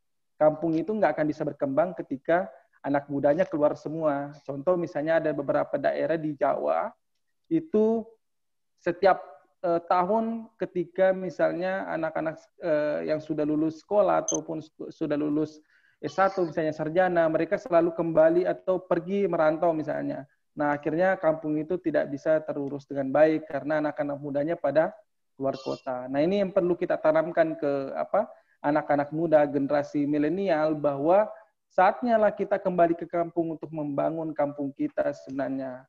Saatnya lah mereka yang punya kreativitas lebih, yang punya pemikiran yang betul-betul kreatif untuk kembali ke kampungnya untuk membangun kampungnya. Karena sebenarnya sumber atau ladang ladang penghasilan itu ada di kampung sebenarnya. Untuk saat ini ketika misalnya masih wabah ini, kita belum bisa memprediksi kapan misalnya bisa selesai wabah ini. Itu malah akan naik seperti yang tadi dijelaskan oleh Bu Windy mengenai kampung hari ini desa-desa yang akan naik, karena betul yang dikatakan oleh Bu Windy bahwa desa-desa ini akan menopang orang-orang yang ada di kota. Hari ini pun seperti itu, desa ini yang menopang misalnya kebutuhan pangannya yang ada di kota, semuanya bersumber dari di kampung gitu. Kalau misalnya nggak ada orang-orang yang di kampung ini, maka selesailah hidup orang-orang yang ada di kota itu. Makanya perlu kita mengajak anak-anak muda ini tuh kembali ke kampung. Bagaimana caranya agar kita kembali ke kampung untuk membangun kampung kita sendiri dengan cara misalnya kita manfaatkan dengan sosial media ataupun media-media digital yang bisa kita kembangkan. Contoh untuk memutus mata rantai misalnya yang kita kenal di kampung biasanya tengkulak. Nah, itu bisa kita potong mata rantai. Jadi secara otomatis pekebun atau petani yang ada di kampung kita itu akan cepat survive karena langsung berhadapan dengan konsumen ketika misalnya dia menjual hasil dari pertaniannya, hasil dari dari lautnya misalnya. Nah, itu bisa kita putus. Nah, yang bisa melakukan itu adalah anak-anak muda yang kreatif gitu. Makanya perlu kita jelaskan ke anak-anak muda bahwa ayo pulang kampung, kita bangun kampung kita gitu. Oke, itu saja dari saya. Kembali ke Riani. Ya, terima kasih kepada Bapak Adi Rahman dan Ibu Windy atas jawaban yang sangat luar biasa. Selanjutnya ada pertanyaan dari Muhammad Rifki, Fakultas Ekonomi dan Bisnis Unmul. Jadi tadi Ibu Windy ada membahas pada salah satu slide tentang menjual produk UMKM dari desa secara online, yang tentunya bisa dijangkau oleh semua orang. Nah, sebenarnya banyak desa yang memiliki potensi menghasilkan produk yang baik, tetapi mereka tidak bisa menjual produk mereka karena terkendala jaringan. Beberapa desa masih tertinggal dan beberapa masih gagap terhadap teknologi, serta akses yang cukup sulit untuk transportasi, pendistribusian, atau pengantaran suatu produk dari desa. Bagaimana menurut Ibu dan Bapak solusi yang harus dilakukan untuk menghadapi masalah tersebut? Baik, dari saya dulu ya. Baik, Bu, silakan. Baik, kalau misalnya kondisinya seperti itu, kendalanya adalah desanya jauh dari perkotaan, kemudian susahnya transportasi, maka kita main jalur distribusi. Jadi titik distribusinya yang kita kemudian ditambahkan. Contohnya tuh begini, di sebuah desa nggak mungkin kan tidak ada jasa pengiriman antara dari kota sampai ke desa, itu pasti ada, ya kan? Nah, teman-teman akhirnya bisa memanfaatkan itu. Jadi itu kita mainnya di titik distribusinya, di mana kalau misalnya memang online tidak bisa dimanfaatkan di sana, sangat tertinggal. Jadi kita manfaatkan titik distribusi. Nah, bagaimana titik sentuhnya si produk ini bisa dicapai oleh si konsumen. Nah, titik distribusi ini kita bikin beberapa titik. Titik produksinya mungkin di desa itu. Kemudian setelah kita olah, ya kan, kita packing misalnya. Nah, kemudian itu kita kirim melalui jasa pengiriman. Bikin lagi satu titik distribusi di kota. Satu tempat yang dimana ini buat ngedrop gitu loh. Nah, ini sama dengan jalur pendistribusian hasil-hasil pertanian. Contohnya misalnya beras, ya kan, kemudian hasil perkebunan, pokoknya kayak misalnya bawang merah, bawang putih, ya kan, beras dan sebagainya. Nah, mereka menggunakan jalur distribusi. Jadi bagaimana kemudian ketika sudah panen di sana, kemudian itu dikirim, misalnya satu pickup bisa memuat 2 ton atau misalnya berapa ton. Nah, kemudian taruh di mana yang ada di kota itu satu titik, di mana untuk ngedrop. Nah, kemudian bikin lagi jalur distribusinya di mana teman-teman itu membuat skema. Jadi membuat skema, kemudian membuat agen-agen. Jadi dari distribusi ini kemudian dilempar ke agen-agen. Nah, agen-agennya di mana ya? Toko-toko yang ada di pasar misalnya, atau toko sembako, ya kan, atau reseller. Nah, mainnya seperti itu. Jadi itu kita akhirnya bermain di titik distribusi. Nah, satu titik distribusi yang ada di kota ini kemudian yang bermain di media online-nya. Jadi ada dalam bisnis itu memang ada skema-skema yang bisa kita lakukan. Setiap masalah pasti ada solusinya, kayak gitu. Tinggal bagaimana kita mencari solusinya, bagaimana kita memasarkan produk itu, gitu sih. Silakan, Mbak Riani. Ya, Ibu, terima kasih. Selanjutnya kami persilahkan Pak Adi. Oke. Sebenarnya itu sudah terjawab semua ya sama Ibu Windy. Sudah sangat jelas tadi penjelasannya. Mungkin saya tambahkan sedikit sebelumnya yang pernah dilakukan oleh teman-teman tani muda di Desa Santan itu, mereka membuat namanya lapak desa. Nah, lapak desa ini digunakan sebenarnya mereka membuat teman-teman di desa kan banyak juga yang maksudnya belum bekerja. Nah, ini mereka gandeng untuk misalnya membuat lapak desa itu. Jadi ada satu orang yang dipercaya misalnya untuk menjadi kurir gitu, untuk misalnya banyak juga misalnya teman-teman yang kuliah di Samarinda, terus ada juga yang misalnya bolak-balik misalnya di sana kan di Desa Santan ini dekat dengan Bontang misalnya. Nah, itu karena mereka punya jejaring, makanya yang paling penting adalah memanfaatkan jejaring media sosial, memanfaatkan media-media yang betul-betul teman-teman ini sudah kenali gitu. Nah, itu yang paling penting.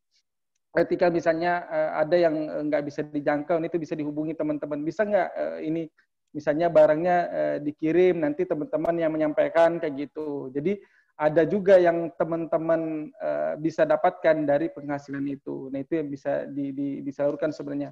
Tinggal bagaimana sebenarnya kita membangun komunikasi yang baik, membangun komunikasi yang baik dengan teman kita, membangun jejaring sebenarnya di media sosial, itu yang paling penting.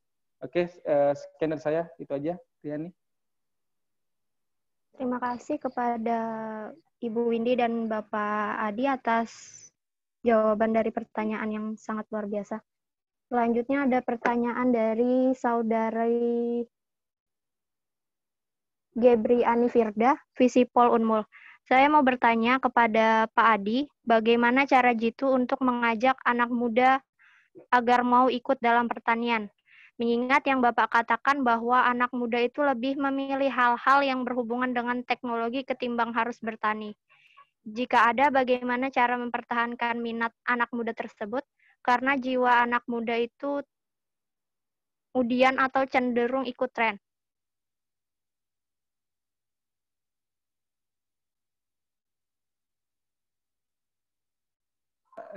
Oke, nanti bisa dibantu ya sama Bu Indi. Iya. Oke. Silakan, Bapak.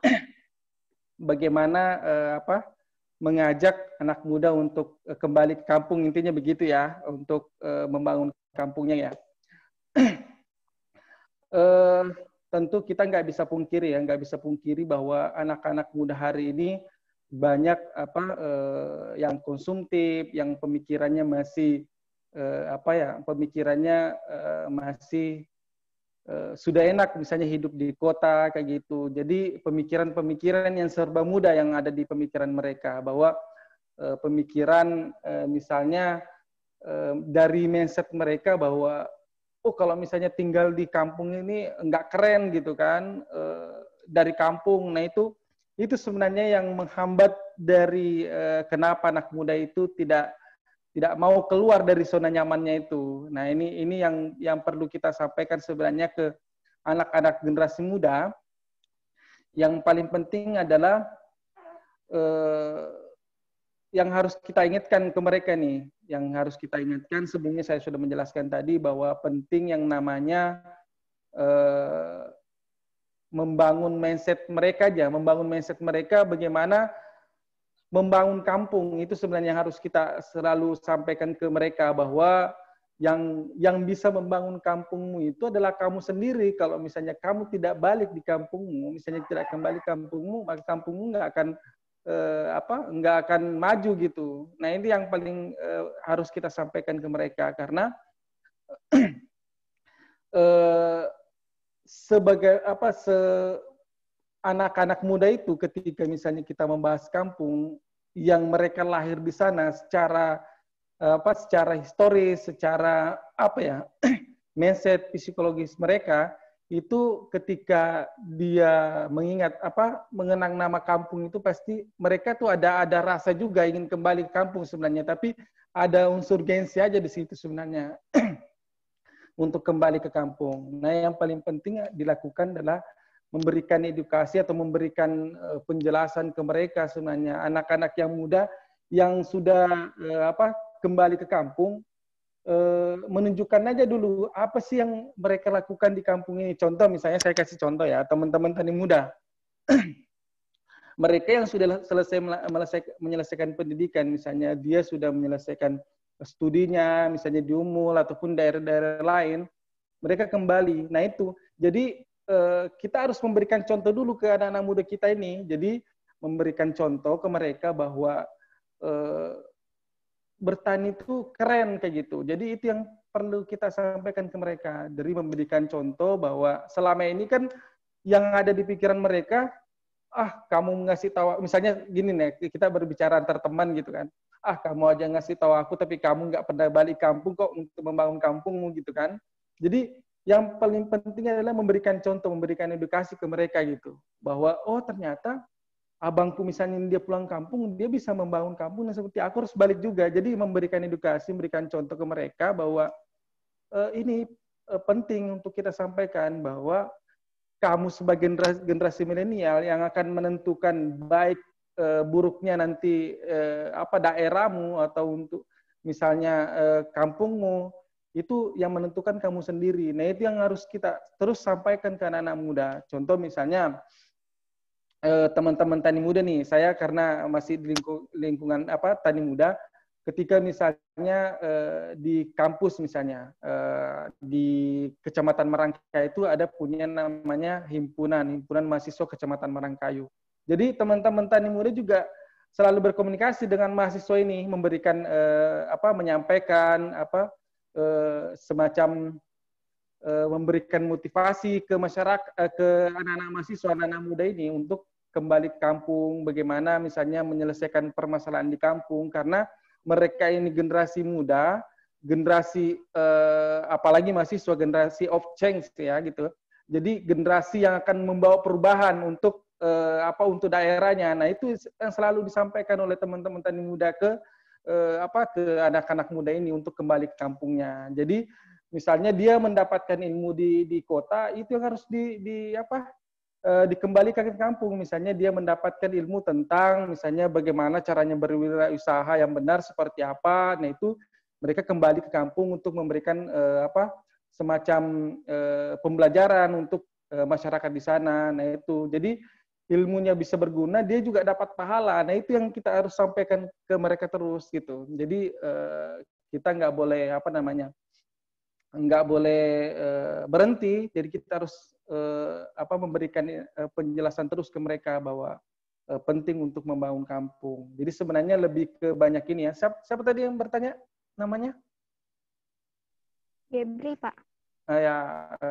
Gebri. Jadi yang paling penting adalah bagaimana memberikan penjelasan aja ke mereka. Dan yang paling penting kita harus memberikan contoh dulu ke mereka bahwa sebelumnya sudah ada yang pernah melakukan itu, karena selama ini anak-anak muda ya ketika misalnya diminta untuk kembali pun, saya pernah merasakan gitu, misalnya saya selesai menempuh pendidikan S1 gitu kan, jadi saya pun enggan karena sudah nyaman misalnya hidup di kota, jaringan serba ada misalnya kayak gitu, terus kebutuhannya apa yang dibutuhkan itu serba ada gitu, tapi nggak menutup kemungkinan uangnya pun dari orang tua sendiri, dari kampung gitu kan. Jadi kalau misalnya berpikiran, misalnya berfoya-foya nih hidup di kota, tapi uangnya dari kampung, dari orang tuanya sendiri, itu sangat miris lagi gitu kan. Jadi yang paling penting sebenarnya bangun mindset mereka,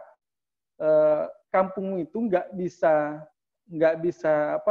maju kalau misalnya anak-anak mudanya tidak kembali ke kampung untuk membangun kampungnya. Jadi itu sih pesan saya untuk banyak tadi yang bertanya, yang paling penting memberikan penjelasan ke mereka. Itu pun nggak bisa kita menjelaskan ke mereka secara harus betul-betul berlahan-lahan kita sampaikan, karena anak-anak muda ini sebenarnya nggak bisa secara keras misalnya kita menyampaikan juga nggak bisa, karena emang ada fase-fase yang dibutuhkan untuk mereka berpikir. Nah itu yang kita harus masuk di sana. Nah biasanya Ibu Windy nih yang biasa masuk, biasanya teman-teman psikolog itu bisa masuk ke situ ranahnya gitu, misalnya bagaimana menyentuh anak-anak muda ini untuk kembali. Nah itu yang perlu mungkin kita sebagai pendidik ya, kita sebagai pendidik yang paling penting itu juga memberikan edukasi ke mereka, menyampaikan bagaimana pesan-pesan yang baik untuk mengajak mereka untuk kembali ke kampungnya. Mungkin bisa ditambahkan sama Bu Windy nanti ya. Oke, silakan. Ya, silakan Bu Windy. Ya, terima kasih Pak Adi Rahman. Luar biasa sekali nih. Nah, jadi kalau misalnya untuk balik ke pertaniannya, itu balik lagi kepada, ya memang pertama yang harus dirubah adalah mindset-nya. Itu betul banget tadi apa yang dikatakan Pak Adi. Nah, kemudian yang bisa teman-teman lakukan, coba deh, kalau misalnya mau mengembalikan lagi bagaimana mereka suka dengan pertanian, itu yang harus dilakukan adalah coba buat kegiatan-kegiatan kayak kurasi, jadi kegiatan lomba. Nah, kemarin itu kebetulan tahun lalu saya diundang jadi juri untuk di Politani. Jadi kebetulan yang juara 1 itu adalah teman-teman dari yang mau mengembangkan usaha di bidang pertanian. Nah, bulan lalu itu kami diundang lagi, penjurian lagi, dan ternyata yang tahun kemarin dia ikut lagi di tahun ini, karena diperbolehkan, karena sudah habis masanya. Dan ternyata dia pengelolaannya tuh keren banget. Ketika dia menang lomba yang kemarin, mereka mendapat kesempatan lahan di daerah Politani itu. Jadi kan ada lahan-lahan yang kosong yang bisa dipergunakan oleh mereka. Nah, kemudian mereka coba tanam sawi, mereka coba tanam kangkung, mereka coba tanam maksudnya sayur-sayuran yang cepat dipanennya gitu loh.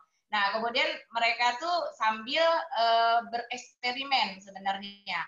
Bibitnya yang bagus tuh yang kayak apa sih, kemudian pupuknya yang bagus itu yang bagaimana, kemudian ini tanahnya ini kebanyakan tanah liat nih. Nah, itu mereka kayak merasa tertantang gimana mereka bisa bercocok tanam di tanah yang seperti itu gitu. Nah, sampai akhirnya itu kan masih dapat pendampingan terus untuk bisnisnya. Jadi bagaimana mereka melakukan laporan keuangan, bagaimana memanajemenin, sampai akhirnya kemudian mereka bisa menjadikan itu sebagai sumber penghidupan mereka gitu loh. Ih, ternyata ada duitnya ya gitu. Jadi pertama dibantu ya kan, untuk bibitnya dibantu, untuk modal pertamanya dibantu. Nah, kemudian setelah mereka berjalan berapa bulan, mereka nggak nyangka, ih ternyata ini bisa dijual ya. Ih ternyata banyak yang minta sawi. Ih ternyata kalau misalnya dibikin kayak hidroponik, banyak juga permintaannya dari para UMKM gitu, kayak selada kayak gitu dan sebagainya, sampai mereka sendiri nggak bisa memenuhi kapasitas permintaan dari pelanggan.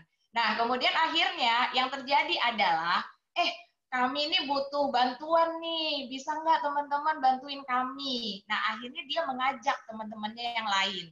Karena ini ternyata ada duitnya loh, gitu. Nah, ternyata kemudian mereka bikin kayak model sistem bagi hasil. Jadi kalian yang ngebantu, ya kan, nanti dapat 30% deh kalau dari hasil panen yang dari hasil pendapatan. Gimana nggak mereka tuh maksudnya langsung semangat? Nah, mungkin bisa dicoba dari situ. Jadi mulailah dari passionnya dulu. Jadi mereka memang senang nggak untuk bercocok tanam, senang nggak untuk bercocok tanam, senang nggak untuk melakukan pertanian-pertanian seperti itu. Karena kalau misalnya dia memang dari dirinya, ternyata saya dulu kuliah di pertanian, sebenarnya saya terpaksa disuruh sama orang tua. Nah itu kita nggak bisa maksa gitu. Jadi balik lagi kepada passionnya, balik lagi sama hobinya. Kalau mereka sudah menyukain, itu pasti all out banget ketika mereka melakukan kayak gitu.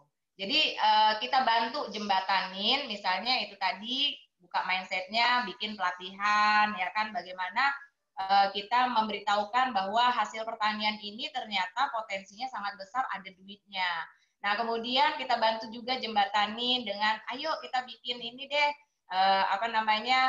bikin kayak lomba-lomba kayak gitu kan, lomba-lomba bagaimana mereka membuat bisnis plan dari hasil pertanian itu gitu. Karena kebetulan dari BI sendiri, Bank Indonesia, dari BI juga sekarang sudah membentuk namanya Kampung KB. Jadi kampung kreatif bagaimana kemudian memberdayakan masyarakat yang ada, mereka dikasih bibit, jadi bibit cabai, kemudian bibit-bibit benih-benih yang bisa ditanam di perkarangan rumah. Dan di mana kemudian tujuan pertama adalah mereka bisa memanfaatkan hasil dari bercocok tanamnya. Kemudian kedua, siapa tahu ke depannya ketika mereka menseriusin, akhirnya itu bisa menjadi peluang usaha buat mereka. Nah, kalau saat ini kita juga udah mulai masuk. Nah, di sini ada Coach Nanda Ginanjar juga, ini kayaknya nyimak juga. Halo Coach Nanda. Nah, itu dari Bank Indonesia juga, dari Mini University Kaltim Trainer. Beliau lebih fokus kepada entrepreneur pesantren. Jadi pesantren yang dibikin wirausaha, kemudian mereka dikasih pelatihan hidroponik. Dikasih pelatihan hidroponik, di mana yang punya tempat perkarangan yang sempit, ya kan, bagaimana kemudian mereka bisa bercocok tanam dengan selada. Karena permintaan selada ini ternyata besar banget. Kemarin aja waktu itu dari UMKM yang jualan burger itu mencari selada. Boleh nggak tahu dong kontaknya yang punya persediaan selada banyak gitu. Ternyata mungkin lagi naik kali ya karena pandemi, kemudian permintaan cemilan yang membutuhkan selada dan hidup sehat ini. Jadi akhirnya selada itu jadi naik daun gitu loh. Dan ternyata dari Coach Nanda sendiri bilang, waduh yang ini udah habis terjual, waduh yang di sini juga udah habis terjual kayak gitu. Nah itu, halo Coach. Nah itu, jadi mungkin bisa dari situ dulu. Jadi teman-teman coba deh bikin pelatihan dulu, ya kan? Bikin pelatihan, bagaimana sih mengelola tanaman hidroponik gitu. Kemudian bikin juga lomba-lomba bisnis plan-nya, bagaimana untuk menghasilkan hasil-hasil produk pertanian ini, kayak gitu. Jadi memang harus teman-teman akhirnya aktif gitu loh, untuk membangkitkan lagi semangat mereka, akhirnya membuka jalan kayak gitu. Nah, mungkin itu aja. Silakan Mbak Riani.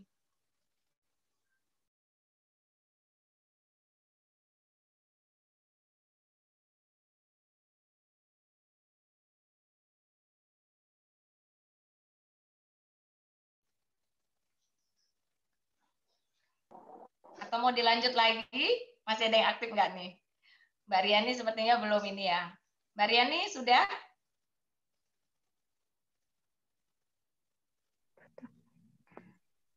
Maaf Bu, ternyata mic-nya belum dinyalakan. Ya, buat teman-teman, ada yang ingin bertanya lagi? Para peserta webinar, kami masih persilahkan.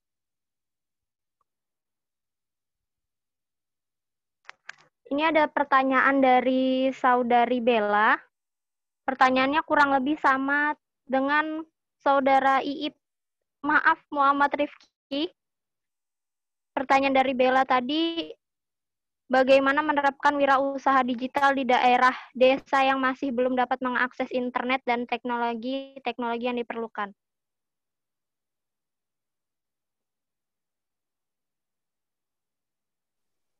Baik, sepertinya pertanyaannya sama ya sama yang Iya, Bu, pertama sama. tadi. Iya, jadi tadi juga udah jelaskan sama Pak Adi, ya kan, balik lagi memanfaatkan jejaring. Jadi memang itu betul sekali. Jadi memanfaatkan jejaring yang ada. Jadi kemudian yang kedua membuat jalur-jalur distribusi. Jadi yang membantu misalnya kalau desa itu teknologi belum masuk, jaringan internet juga belum masuk, maka nggak apa-apa. Jadi produk-produk dari desa itu dikumpulkan, kemudian akhirnya bikin nih titik-titik distribusinya di kota, kemudian bikin juga kayak toko online-nya, misalnya ya kan, platform digitalnya, misalnya toko desanya kayak gitu. Jadi itu kan tidak harus dilakukan di desa sebenarnya. Teman-teman bisa juga kok melakukan yang dimana jaringan internetnya juga kencang kayak gitu. Jadi yang pasti menambah titik distribusi sebenarnya. Kemudian akhirnya bagaimana produk-produk itu akhirnya bisa disebar ke para pelanggan. Itu sih. Mungkin dari Pak Adi mau menambahkan lagi. Ya. Oke. Sebenarnya kalau berbicara jejaring nih, ini sudah ada jejaringnya nih. Ada Ibu Inbi, terus ada Mas siapa tadi, Mas Nanda ya? Iya, Nanda Nah, Ginanjar, salah satu. nanti itu kan bisa dikomunikasikan, terus bagaimana tahapan selanjutnya kayak gitu. Maksudnya, saya juga berharap dari diskusi kita ini nggak berhenti di sini, tapi ada kelanjutannya nanti untuk kedepannya seperti apa. Saya juga tertarik sebenarnya nih, malah tertarik dengan tadi Mas Nanda ada beberapa kegiatan di pesantren.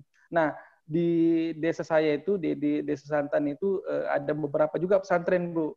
Nah, hari ini mereka juga belum berpikiran arah ke sana, misalnya untuk mengembangkan, setidaknya untuk mencukupi kebutuhan di pesantren itu dulu, gitu kan. Hari ini mungkin belum tergarap mungkin atau belum kepikiran ke sama peserta ibu-ibu guru di sana seperti apa kayak gitu. Nah, ini penting juga dengan membangun jejaring gitu kan. Nah, di sini sudah ada jejaringnya gitu. Nah, ini tinggal bagaimana nanti teman-teman mahasiswa untuk memanfaatkan itu sebenarnya. Nah, di sini sebenarnya sudah ada. Tinggal bagaimana lagi teman-teman mahasiswa memanfaatkan. Kalau misalnya kita berbicara era digital ya, banyak sekali untuk tempat kita belajar. Misalnya kalau misalnya bisa belajar misalnya di YouTube ataupun belajar di media-media yang lain. Nah, bisa contoh misalnya kita bisa belajar nih sama Ibu Windy ataupun Mas Nanda dan berbagai macam. Mereka kan punya jejaring tuh. Nah, tinggal kita semacam saling membutuhkan gitu. Nah, bagaimana caranya kita membangun komunikasi yang baik sebenarnya. Ini sebenarnya tidak terlepas dari dunia digital sendiri. Sampai hari ini kita bisa berkomunikasi seperti ini, ada hikmatnya juga lah dari masa pandemi ini. Akhirnya kita bisa ketemu. Mungkin kalau misalnya di nggak seminar kita nggak bisa ketemu nih. Nah, ini yang pelajaran juga yang perlu kita lakukan untuk hari ini, bahwa semuanya ada manfaatnya. Nah, ini yang perlu digarap oleh teman-teman mahasiswa yang masih pemikirannya masih muda gitu, terus masih energik, terus mereka jauh lebih pintar ya mengenai sosial media ataupun mengenai digital. Mereka mungkin lebih jauh karena umurnya masih muda kayak gitu, dan minat belajarnya juga masih sangat tinggi. Nah, itu yang perlu kembali lagi ke anak-anak muda ini, kembali lagi ke teman-teman mahasiswa, bagaimana membangun kreativitas diri masing-masing gitu. Oke, itu saja. Iya. Keren. Boleh Pak Riani nanti misalnya kita bisa silaturahmi sama Pak Adi misalnya kan, pakai protokol kesehatan, nggak harus lewat Zoom lagi ya kan. Ya, Nanti betul sekali. Jadi kita ketemu lagi nanti sama teman-teman dari Mini University. Jadi kebetulan kami juga membina para UMKM. Mereka adalah volunteer, relawan yang bersedia meluangkan waktunya. Nah, kebetulan yang Coach Ginanjar ini mereka kalau Coach NJ ini memang dia tugasnya ke pesantren-pesantren gitu. Wah, keren jadi itu, Bu. Nanti membina ikutlah untuk yang di pesantren. Itu pakarnya hidroponik gitu, Pak. Wah, keren itu. Aku harus belajar itu, Bu. Iya, jadi kan kita juga banyak belajar juga dari Pak Adi ya, dari Desa Santannya. Nah, itu mungkin boleh nanti Mbak Riani kapan ya kan kita ketemu. Soalnya ini ada Bella juga. Bella kebetulan kemarin juga salah satu dari teman Genbi ya yang ikut belajar. Nah, kebetulan kami juga ada pembukaan. Iya, Bella sama Tia. Nah, ini kebetulan Bella juga salah satu dari divisi kewirausahaan ya, dari ini yang ikut belajar kemarin, belajar tentang bisnis roadmap. Nah, ini mungkin kapan ada waktu kita offline ya kan, pas ada Maria kita bisa ketemu, silaturahim ya kan, menjangan lagi ya kan, siapa tahu mungkin rezeki lain yang ada di situ. Nah, itu kebetulan kita juga lagi buka ini. Jadi misalnya ada teman-teman yang ada UMKM yang mau dibina untuk ilmu bisnisnya, atau yang bagian pertanian juga ada, itu kita ada buka pelatihan di Mini University Kaltara. Jadi mungkin nanti bisa kita titipin ya teman yang belajar itu free, tidak bayar sama sekali. Nah, itu selanjutnya nanti akan ada mentoring yang kita lakukan. Wah, keren sekali tuh. Kayaknya harus ikut ini. Saya pagi nih di Santan, waduh, baru Ya, tahu nanti nih. kapan-kapan harus ke Santan juga ini. Ya, nah itu kalau tenaga nasional pagi gitu, supaya bisa Oke. berkolaborasi gitu ya. Iya, betul. Baik, Ibu dan Bapak, terima kasih atas jawaban yang sangat luar biasa. Sebelum kita mengakhiri, kita akan mengadakan sesi dokumentasi. Jadi untuk seluruh peserta webinar, silahkan dinyalakan dulu kameranya. Sesi dokumentasi akan dipimpin oleh salah satu panitia webinar. Kami persilahkan kepada panitia.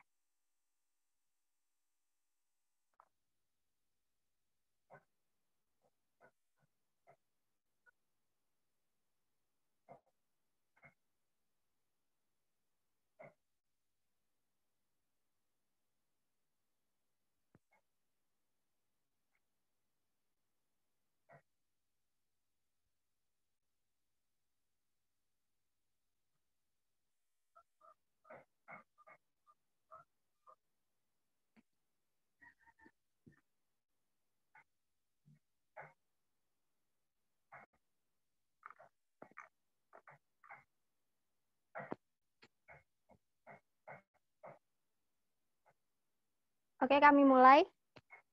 Untuk seluruh peserta, silakan dibuka kameranya.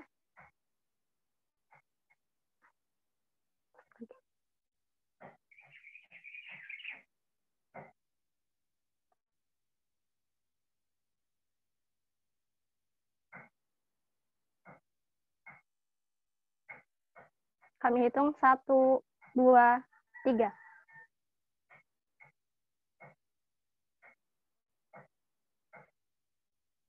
Baik, terima kasih sudah kami dokumentasikan.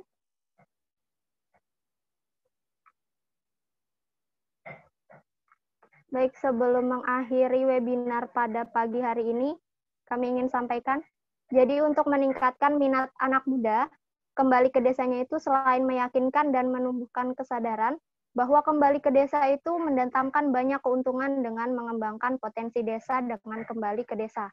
Mulai dari pengembangan passion, anak-anak muda merupakan agent of change yang menjadi tombak untuk membangun desa mereka. Mungkin salah satunya adalah Tani Muda Sungai Santan yang membuktikan bahwa kembali ke desa merupakan hal yang menjanjikan, bukan hanya bertani, tapi juga mengembangkan potensi desa dalam hal lain seperti teknologi, jaringan, dan lain-lain. Semoga dari webinar ini banyak ilmu yang kita dapatkan, terutama kami anak muda, agar bisa membangun desanya masing-masing. Demikian webinar kita pada pagi hari ini. Kami ucapkan terima kasih banyak kepada kedua pemateri yang sangat luar biasa dalam membagi ilmu pada pagi hari ini, dan terima kasih kepada seluruh partisipan atau peserta webinar pada pagi hari ini atas keikutsertaannya dalam meramaikan acara webinar kami pada pagi hari ini. Salah dan khilaf kami mohon maaf, tetap jaga kebersihan dan kesehatan, semoga pandemi ini cepat berlalu. Kami dari Kelurahan Baru Ilir dan Telaga Sari mengucapkan terima kasih. Selamat pagi dan wassalamualaikum warahmatullahi wabarakatuh. Waalaikumsalam warahmatullahi wabarakatuh. Terima kasih sudah semua. ikut Makasih Bu, partisipasi. makasih Pak. Semuanya.